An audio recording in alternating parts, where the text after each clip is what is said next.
नमस्कार दोस्तों, स्वागत है आप सभी का अपने YouTube चैनल परीक्षा अकेडमी पर। हमारा आज का टॉपिक है ज्वार भाटा, इंग्लिश में से टाइड और एब कहते हैं। तो आज हम लोग देखेंगे ज्वार भाटा कैसे आते हैं, तो समझते हैं।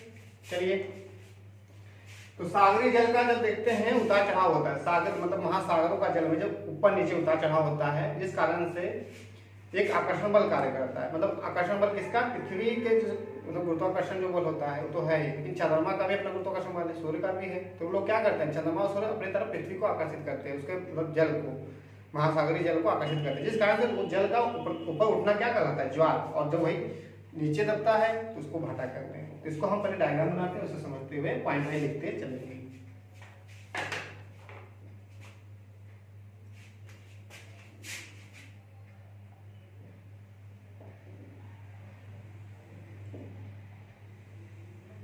ये हमारी पृथ्वी है, ध्यान समझेंगे।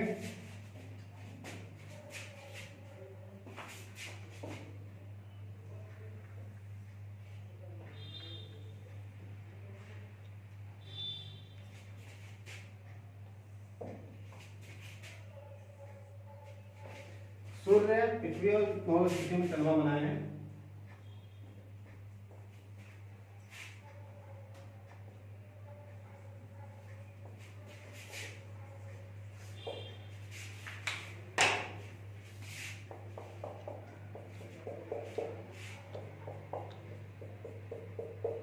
डायग्राम देखिए, ध्यान से समझते हैं ज्वार भाटा कैसे आता है। हम बात करते हैं जब पृथ्वी की मतलब क्या होता है कि चंद्रमा और सूर्य अपने इसके ऊपर मतलब अपना आकर्षण बल जो होता है वो जब इस पे करते हैं, जिस कारण से जो यहाँ मतलब पृथ्वी के धरातल पे है ना, धरातल क्या कहते हैं उसको, फूड प्रॉपर्टी से लेके धरातल हमारा जो है इस पे स्थल भी पाया जाएगा, जल भी पाया जाएगा। तो 71% स्थल जल है, जिस कारण से जो महासागर के जल है वो चंद्रमा और इसके सूर्य के आकर्षण बल के कारण ही उनका ऊपर उठना होता है। तो ये जल जो है ये क्या करेंगे, थोड़ा थोड़ा इसे ऊपर उठता हुआ प्रतीत करेंगे, ठीक है। इसको बाद में पहले इसको समझ लेते हैं स्थिति को, ठीक है।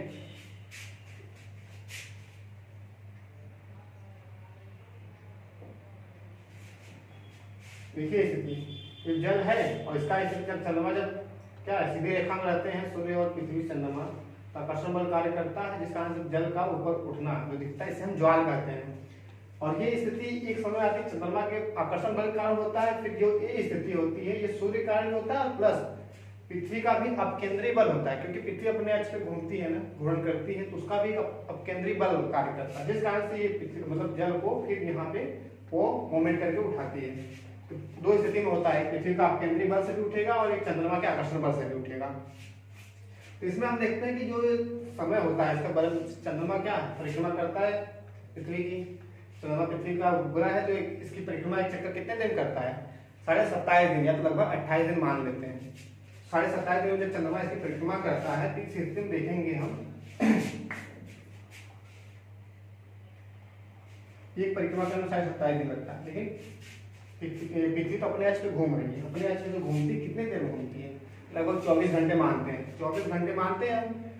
तो इसमें हम देखेंगे कि एक मतलब कि जो ज्वार है, ये जो ज्वार है ये क्या है, मतलब बड़ा वाला ज्वार जो आता है चंद्रमा के कारण, जो बड़ा वाला ज्वार आता है सीधी रेखा में है, जो बड़ा वाला ज्वार आएगा इसकी टाइमिंग देखते हैं, टाइमिंग कब दोबारा ये आएगा। तो अगर पूछे एग्जाम में पूछता है कि एक जहाँ पे ज्वार आ जाता है फिर दोबारा उसी पे कितने समय बाद ज्वार आएगा, ये हमारा होता है 24 घंटा 52 मिनट, ठीक है। उस पॉइंट पे किसी एक पॉइंट पे ज्वार आया है, फिर दूसरी बार उसी पॉइंट पे दोबारा ज्वार कब आएगा? 24 घंटा 52 मिनट में। इसको समझते हैं कि चंद्रमा इसकी परिक्रमा कर रहा है, ठीक है। तो पृथ्वी तो अपने अक्ष पे 24 घंटे में घूम जा रही है, लेकिन अभी तो यहाँ पॉइंट बना था, ज्वार उठा है, लेकिन जब पृथ्वी ये घूमेगी चंद्रमा की स्थिति थोड़ा सा आगे बढ़ेगी, तो लगभग कितना बढ़ता है? 13 डिग्री, क्योंकि ये पृथ्वी एक चक्कर लगाती है तो लगभग चंद्रमा भी 13 डिग्री ऊपर जाता है। एक पैमाना है 13 डिग्री, कि 24 घंटे में पृथ्वी के 13 डिग्री चंद्रमा घूमता है। तो 13 डिग्री पॉइंट ऊपर आ जाएगा, तो यहाँ पे कुछ ज्वार आएगा, ये ज्वार यहाँ पे दिखेगा हमको।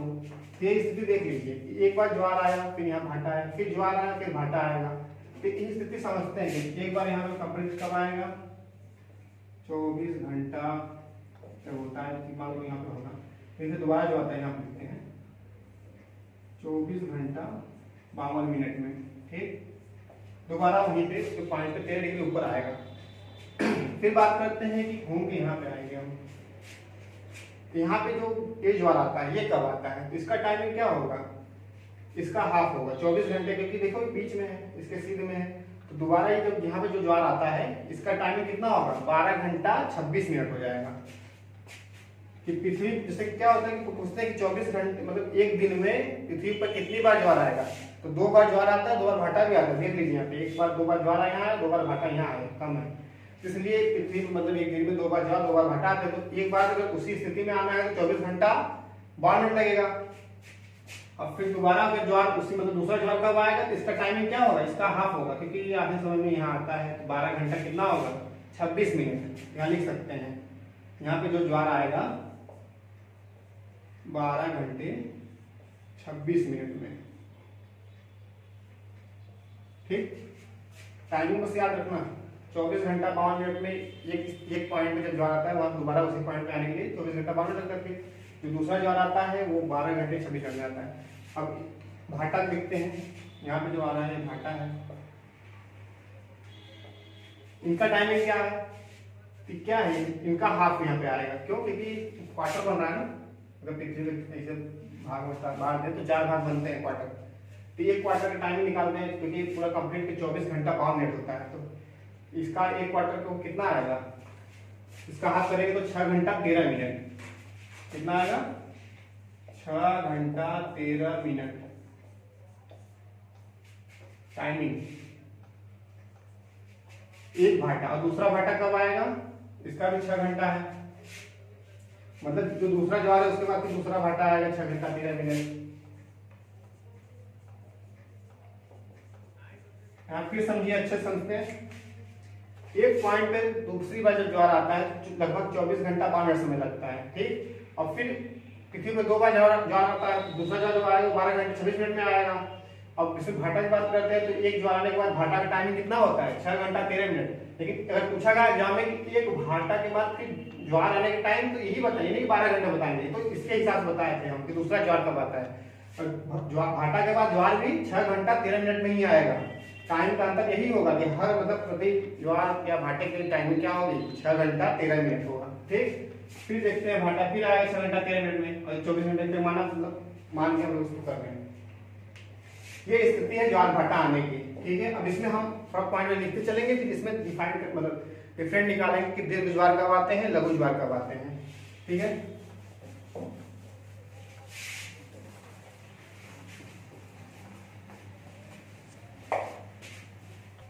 चलिए कुछ पॉइंट है उसको देखते हुए चलते हैं।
सागरीय जल का एक महत्वपूर्ण गति होता है जिसमें जल का 2 बार ऊपर उठना 2 बार नीचे गिरना, क्या कहलाता है, ज्वार भाटा, ठीक। ज्वार भाटा आने का कारण क्या है, बताया कि हम चंद्रमा का आकर्षण बल है, सूर्य का आकर्षण बल है, और पृथ्वी का अपने अक्ष पे जो घूमना है केंद्रीय बल, ये भी कार्य करता है, ठीक है। इसको भी लिख लेंगे, चंद्रमा आकर्षण आकर्षण बल,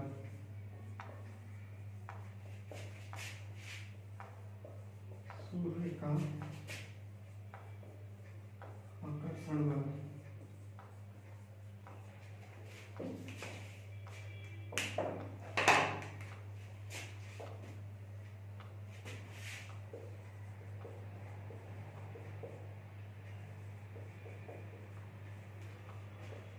ये तीन चीज देखिए, चंद्रमा का आकर्षण बल, सूर्य का आकर्षण बल और पृथ्वी का घूर्णन, ये तीन कारण जो बनते हैं ज्वारभाटा आने का। ठीक, पॉइंट वाइज लिखते चलेंगे हम। विलियम वेबल एक नाम है, इससे संबंधित एक सिद्धांत दिए थे, इसे हम प्रगामी तरंग सिद्धांत कहते हैं। इसको हम नोट करके लिख लेंगे कि जो प्रगामी तरंग सिद्धांत है, इससे संबंधित ज्वारभाटा संबंधित विलियम वेबल ने दिया है। ठीक,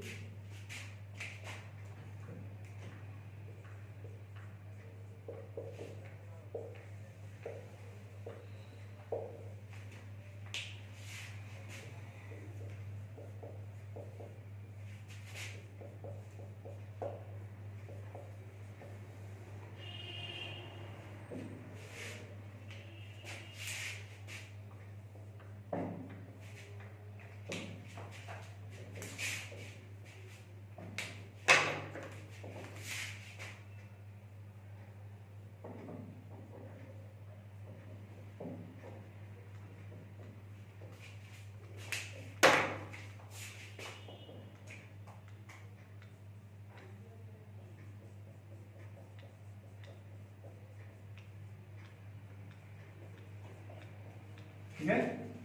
इससे संबंधित जो प्रगामी तरंग सिद्धांत था, इसे विलियम वेबल ने प्रतिपादित किया था, और यही मतलब पहली बार बताया ज्वारभाटा आने का कैसा सिद्धांत, मतलब सिद्धांत थ्रू बताया।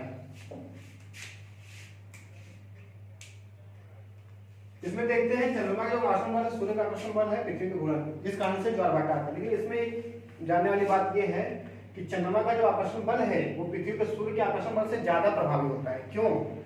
क्योंकि जो सूर्य का मतलब देखते हैं दूरी, डिस्टेंस कितना है, पृथ्वी से ज्यादा दूर है, और जबकि चंद्रमा क्या है, उसका उपग्रह है, पृथ्वी का नजदीक है, जिस कारण से वो अपना बल ज्यादा लगाता है।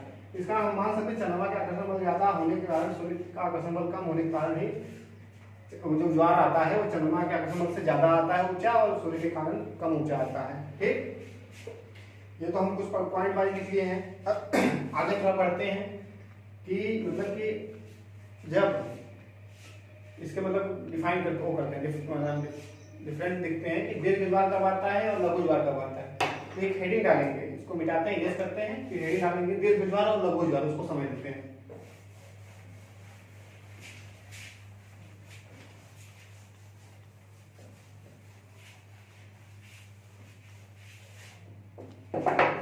तो पता है कि पृथ्वी पे दो बार ज्वार, दो बार भाटे आते हैं। पहले इसमें हम देखते हैं दीर्घ ज्वार और लघु ज्वार।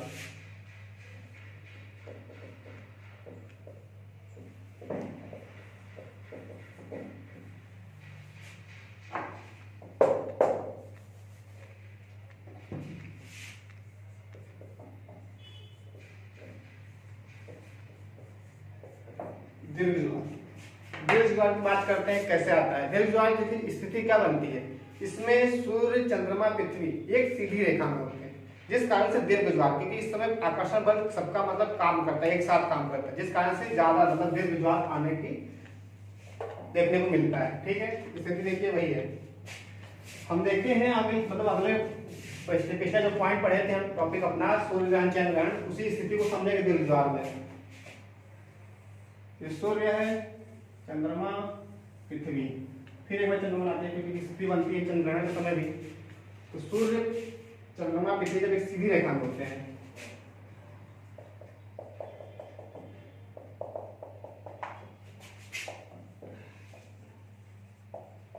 ठीक है, देखिए सीधी रेखा में है कि नहीं, एक सीधी रेखा में ये स्थिति सूर्य, चंद्रमा, पृथ्वी, ये क्या स्थिति है, सूर्य ग्रहण की है। और सूर्य, पृथ्वी, चंद्रमा, ये क्या स्थिति है, चंद्र ग्रहण की है। एक सीधी रेखा बताए, इस कारण से जो ये बल है क्या है, कार्य करेंगे, आकर्षण बल बता रहे हैं, इंडिकेट कर रहे हो कि पृथ्वी पर आकर्षण बल चंद्रमा में ज्यादा होता है, जिस कारण से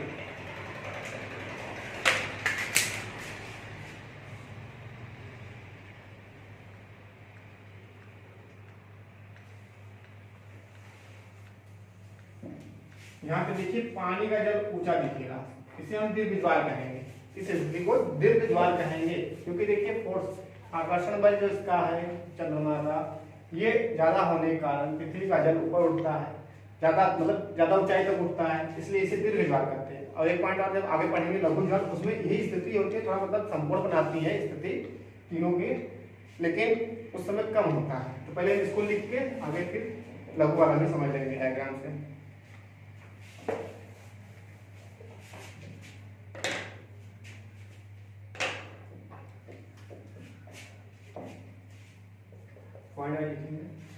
पूर्णिमा और अमावस्या के दिन सूर्य ग्रहण बताया था, अमावस्या के दिन लगता है, चंद्र ग्रहण पूर्णिमा के दिन लगता है। तो पूर्णिमा और अमावस्या के दिन ही क्या होता है, ज्वार जो आता है, सबसे ऊंचा दीर्घ ज्वार आता है, यही लिख देंगे पूर्णिमा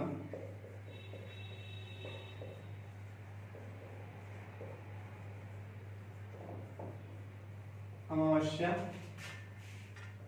के दिन दीर्घ ज्वार आता है। ठीक, ये पॉइंट ये होगी और एक पॉइंट और लिख देंगे, यही सीधी रेखा सूर्य चंद्रमा और पृथ्वी की सीधी रेखा होना। ठीक, 2 पॉइंट तो ये हो गए, पूर्णिमा और अमावस्या के दिन दीर्घ ज्वार आता है और सूर्य चंद्रमा का और पृथ्वी का सीधी रेखा में होना। ठीक, अब हम आगे बढ़ते हैं, बात करते हैं लघु ज्वार की। तो लघु ज्वार की इसी में समझ लेते हैं, इसी में लिखेंगे हम लघु ज्वार हेडिंग। लघु ज्वार कैसे आता है, ठीक है। तो डायग्राम पहले बना लेते हैं, जिसके बाद इसमें पॉइंट लिख लेंगे, 2 पॉइंट होगी।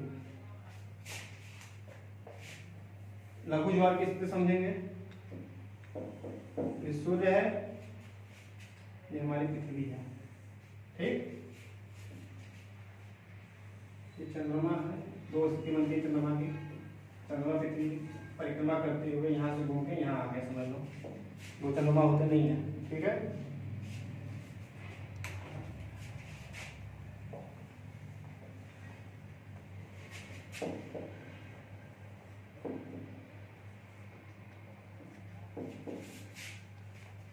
ये देखिए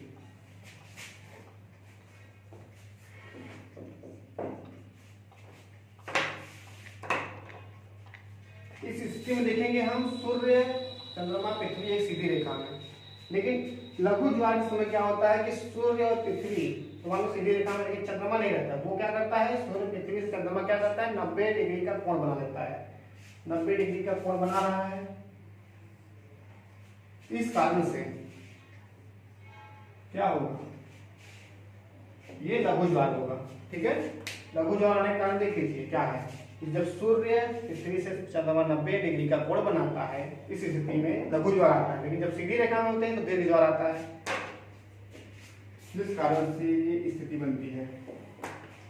इस पे ज्वार आने की स्थिति क्या होगी, यहाँ से उठेगा जल ऐसे, फिर यहाँ पे उठेगा जल, यहाँ हल्का उठेगा, बस ये स्थिति बनती है। इस कारण से इसे लघु ज्वार कहते हैं, ठीक है। स्थिति समझना है बस, और कुछ नहीं इसमें। और इसमें पॉइंट वाइज लेते हैं।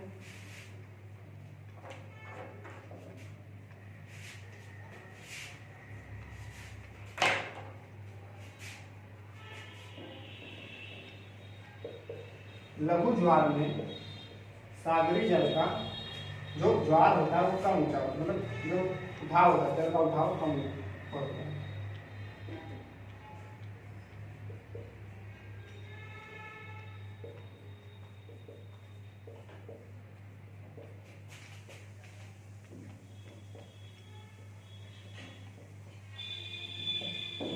लघु ज्वार में सागरी जल कम होता है, ठीक है।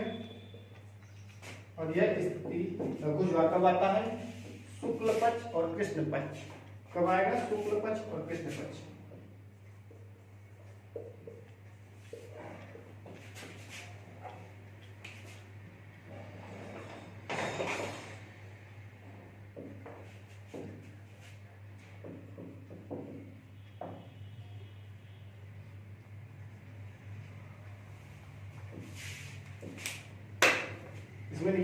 शुक्ल पक्ष और कृष्ण पक्ष की सप्तमी या अष्टमी को आता है। ठीक है,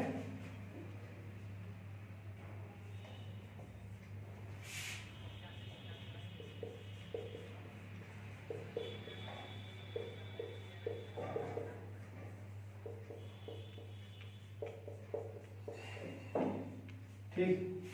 देखिए लघु ज्वार में सागरी जल का कम उठना ऊपर होता है और लघु ज्वार शुक्ल पक्ष और कृष्ण पक्ष की सप्तमी या अष्टमी को आता है। ठीक है, एक पॉइंट लिख लेते हैं और स्थिति देख लेते हैं। स्थिति को लिख लेते हैं कि इस समय सूर्य और पृथ्वी से चंद्रमा 90 अंश का कोण बनाता है। इस समय सूर्य और पृथ्वी से चंद्रमा 90 अंश का कोण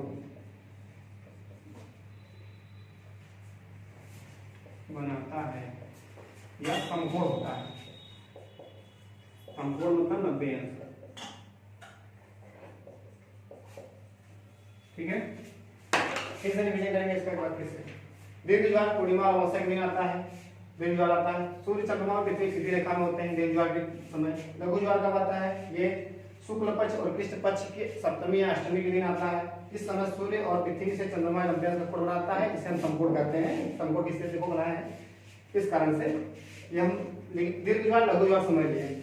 अब इसमें हम थोड़ा नोट करके कुछ 3-4 पॉइंट और लिख लेते हैं, नोट बना लेते हैं, उसको अच्छे से एग्जाम में पूछता है। इसको इरेज करेंगे, कुछ 3-4 पॉइंट और नोट बना के लिख लेंगे नोट में। चलिए कुछ नोट पॉइंट डाल के उसमें हेडिंग में लिखते हैं।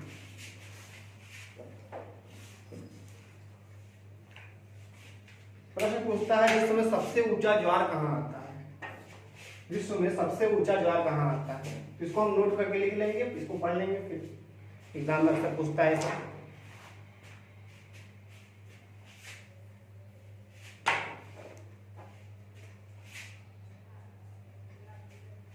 कनाडा कहाँ है? उत्तरी अमेरिका महाद्वीप का एक देश है। कनाडा के पूर्वी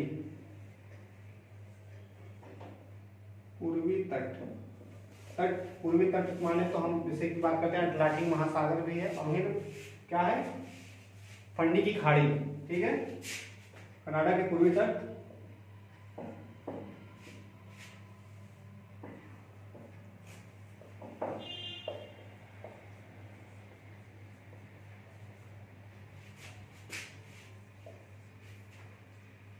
फंडी की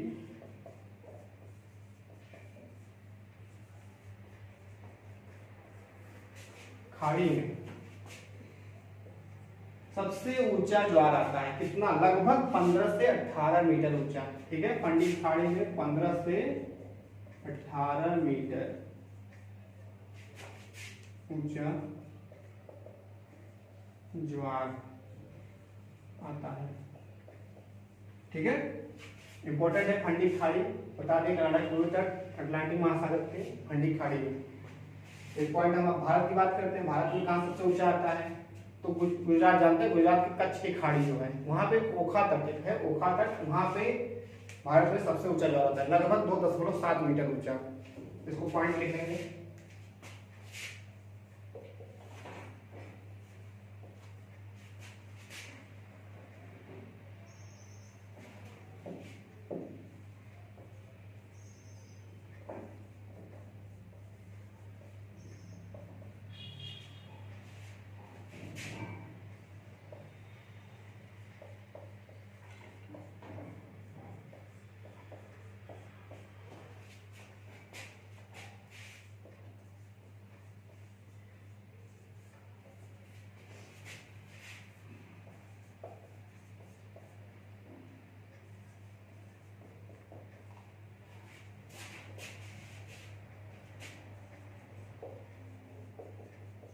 इंपॉर्टेंट नोट पॉइंट हम लिख चुके हैं। कनाडा के पूर्वी तट पे फंडी खाड़ी में सबसे ऊंचा विश्व का ज्वार आता है और भारत में कच्छ की खाड़ी है जहाँ पे ओखा तट क्या है? ओखा तट पर 2.7 मीटर ऊंचा ज्वार आता है। ठीक, 2 पॉइंट ये हो गए।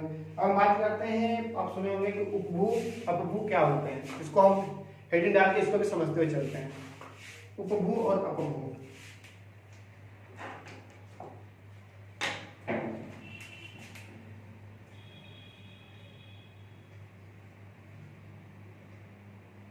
क्या है, उपभू और अपभू।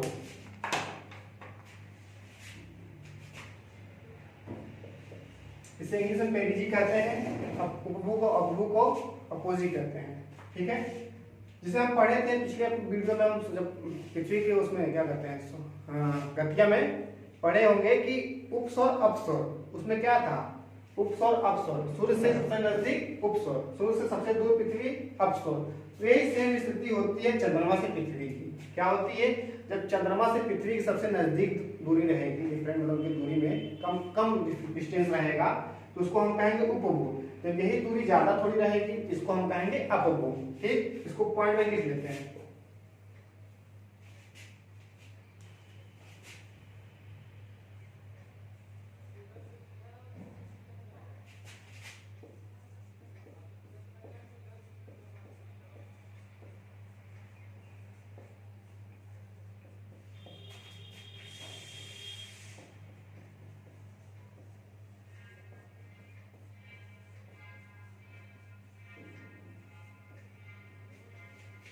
जब पृथ्वी से चंद्रमा की न्यूनतम दूरी होती है, इसे हम कहेंगे उपभू। और अपभू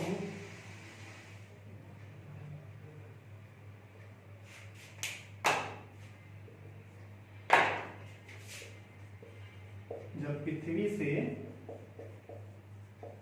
चंद्रमा की अधिकतम दूरी हो।